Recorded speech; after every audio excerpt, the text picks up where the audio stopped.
Alright, well, hello everyone. I am a person. I'm gonna apologize in advance about all the noise. Recording this in my bedroom because my mic quality is gonna be really good. And it's super late at night. I'm in a shared bedroom, and the other person is asleep and they're kind of snoring. But hello, it's me, it's Allie. It is currently 11:41 p.m. on Wednesday, May 13th, 2026. In about 19 minutes, it will become the 1 year anniversary of when I first came out as transgender and pansexual. And, I just want to do a little bit of a yap sesh, talk about how my life has been impacted and affected, and what all has changed since then. Just give like a bit of a personal life update, relating to that. So, firstly, the big question: uh, did I use this to come out to my family? The answer is kind of. I showed both my mom and my dad, and so they know. Follow up question: are they supportive? They are not. They are both very vocally against it, and they've outright said it to my face. They do not care about how I feel about it, at least to me. They're the kind of people who are like, God made you a man, so you gotta be a man. It's never been something that sat right with me on the whole topic, but I gotta force myself to shrug it off. It's partially the reason why I still got this here. So yeah, that's the big thing. My parents know they're not supportive, so I just gotta suck it up, deal with it. I'm trying to get to working, and hopefully once I'm back in the workforce, I can get myself a nice one-bedroom apartment where I can live by myself and actually fully change myself into being Allie. Another big update: November of last year, I made an announcement in my Discord server, but I got started on hormone replacement therapy, which, for those who do not keep up with trans acts, that is essentially telling my body to start making estrogen instead of testosterone, thus feminizing myself. But not long after, I had to stop taking it because in December of that year, I had quit my current job. Yeah, that's kind of the two major updates. Let's talk about kind of how it's affected my social life. Firstly, the name change into Allie. All of my friends have been super supportive. There's been one friend, one person, you know who you are. If you're watching this, you know who you are, who tried to convince me to go to Alex.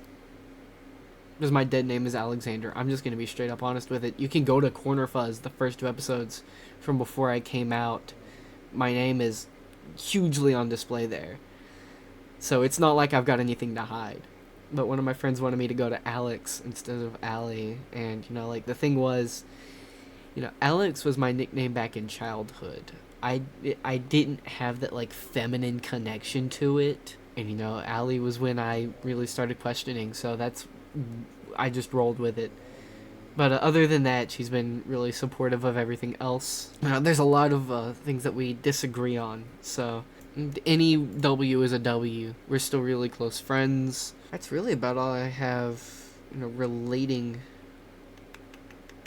What else can I talk about? That would be related. Yeah, I did have that one person who stream sniped me.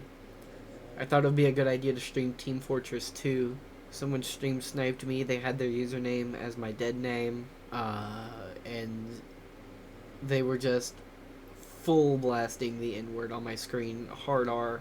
Once I realized, I immediately switched to the be right back screen. I hopped off Team Fortress. I ended up ending stream because I was really nervous.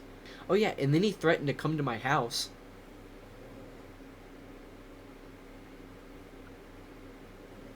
Yeah, he was in my Discord server. He threatened to come to my house. That was terrifying. because you never know if they're being real or not. He's been banned. He's been dealt with.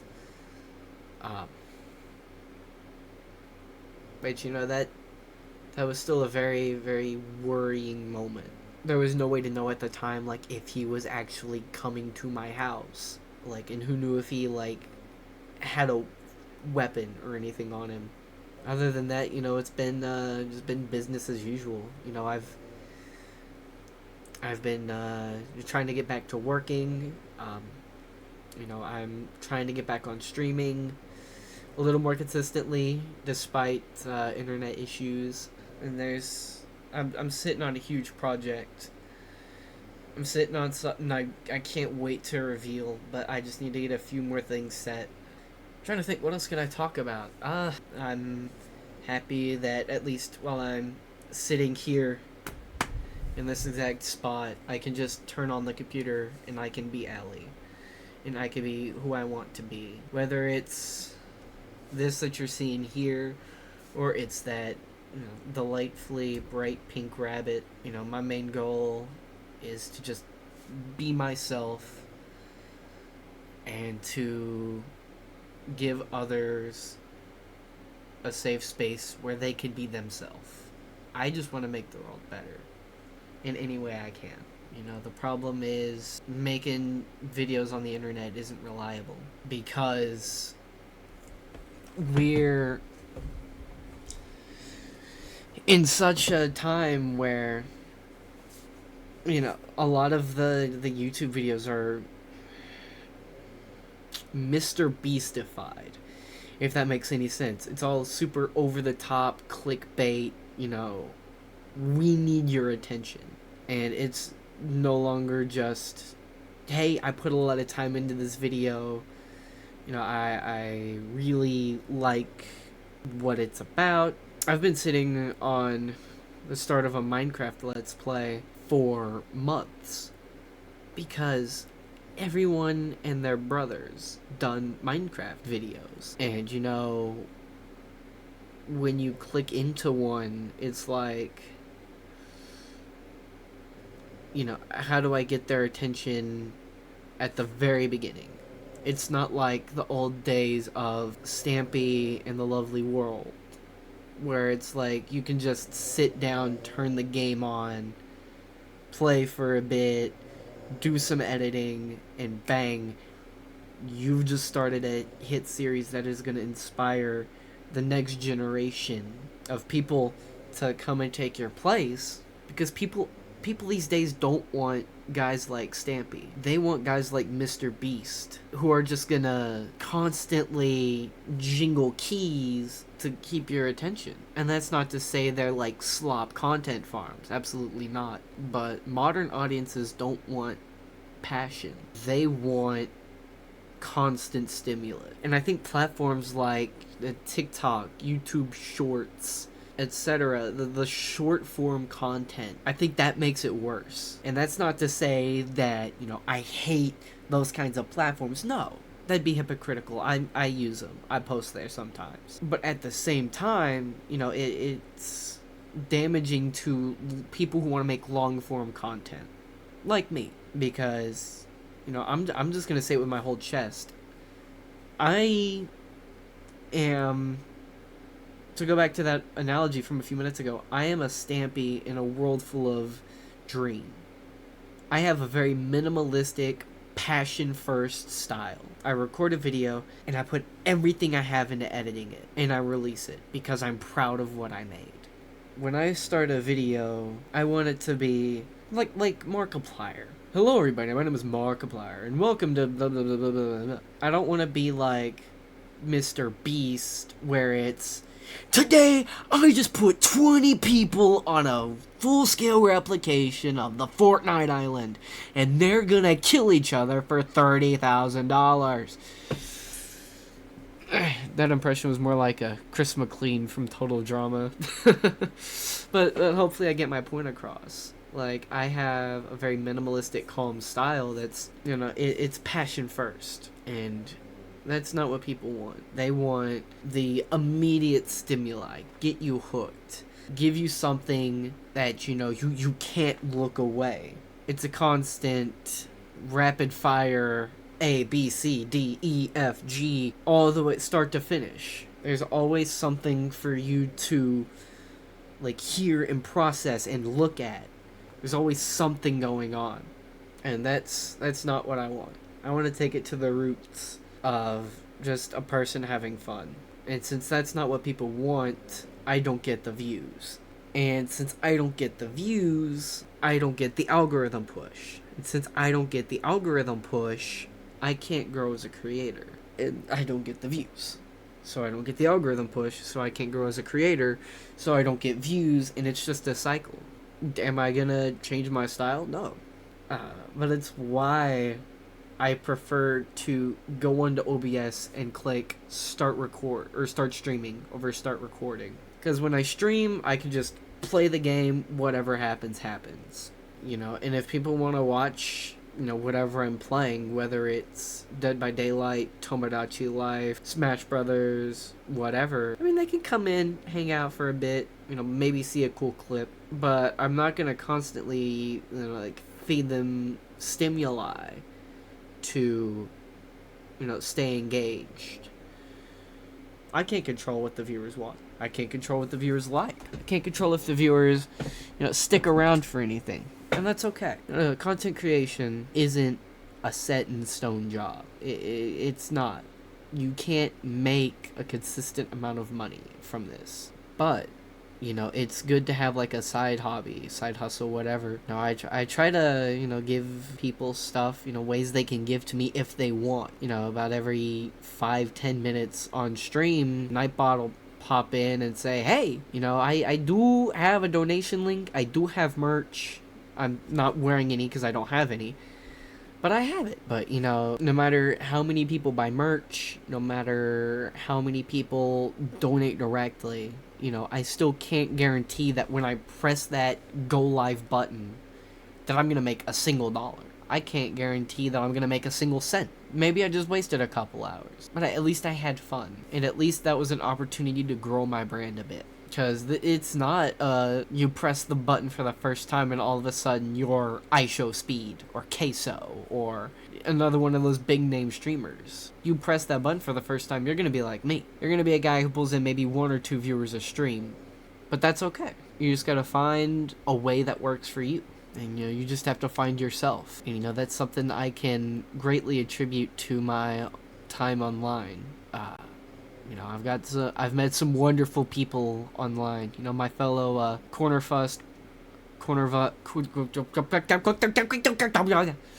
English is my first language, I swear. My fellow brother in Corner Fuzz, Dylan, Dilly's Music. He's been a great help.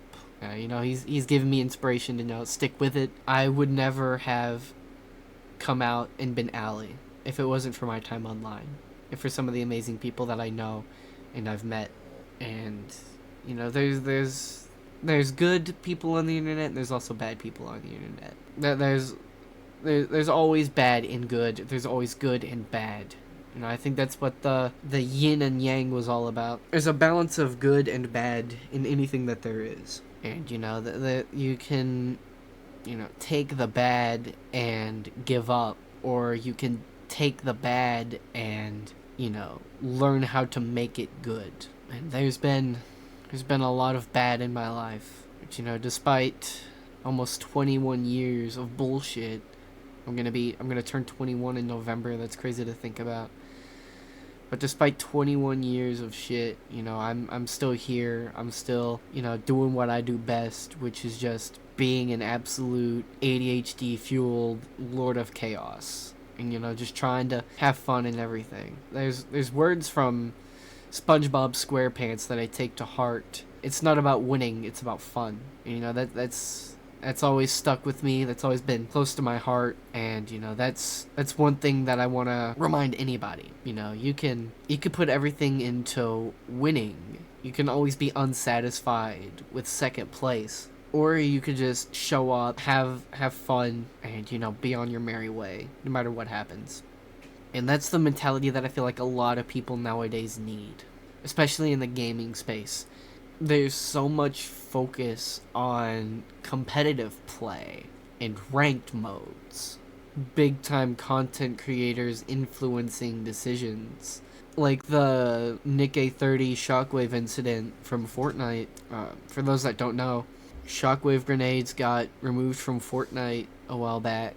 I don't know if they're still out of the loot pool because I don't play anymore. But a lot of people attributed it to complaints from Nikkei 30, who's a big name Fortnite streamer. He has his own skin in the game. But yeah, just stuff like that. You know, trying to be competitive this, competitive that. And, you know, that's just one of my missions here, is to make sure people remember that, again, in the wise words of SpongeBob, it's not about winning, it's about fun. Anyways, I've been yapping about random shit for about, I don't know, maybe 20 minutes at this point. This was meant to be an update of like, oh, here's what's happened 1 year after coming out as transgender. But now it's been me, you know, talking about basic updates. You know, I yapped about what the current state of content creation is. I've yapped about, you know, games having more focus on retention than being fun. I mean, I think all three are valid things to talk about, even though 2 of the 3 was not what this video was meant to be about. I think I'm gonna go mostly unedited. I think I'm just gonna like edit out big long pauses, but I don't really have anything else to talk about. So I'm gonna end it here.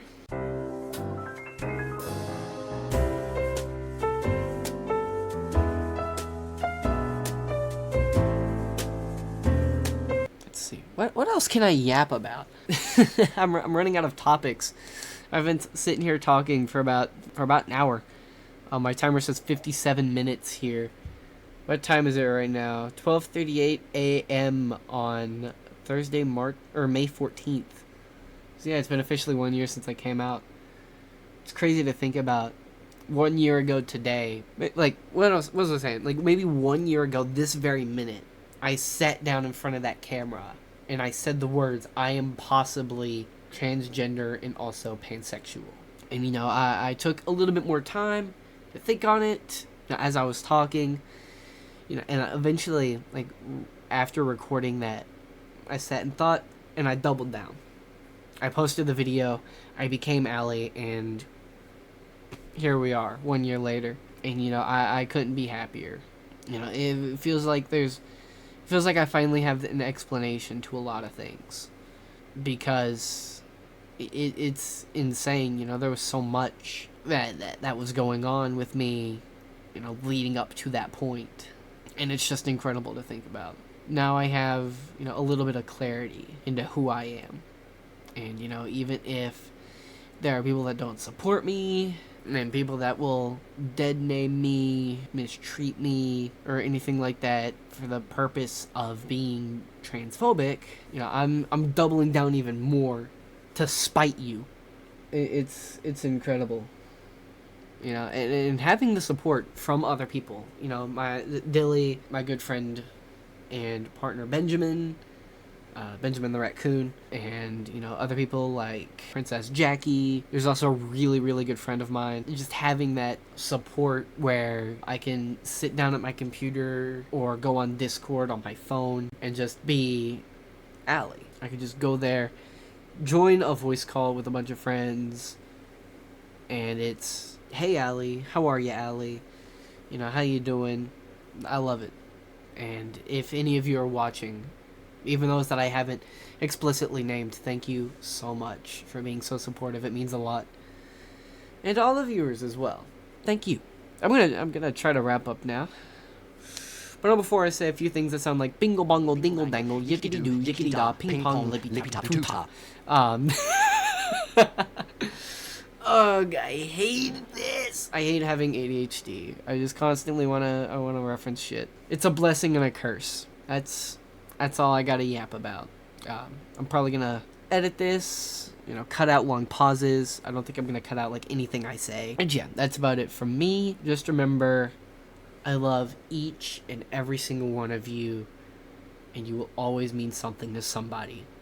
Alright? Have a great night.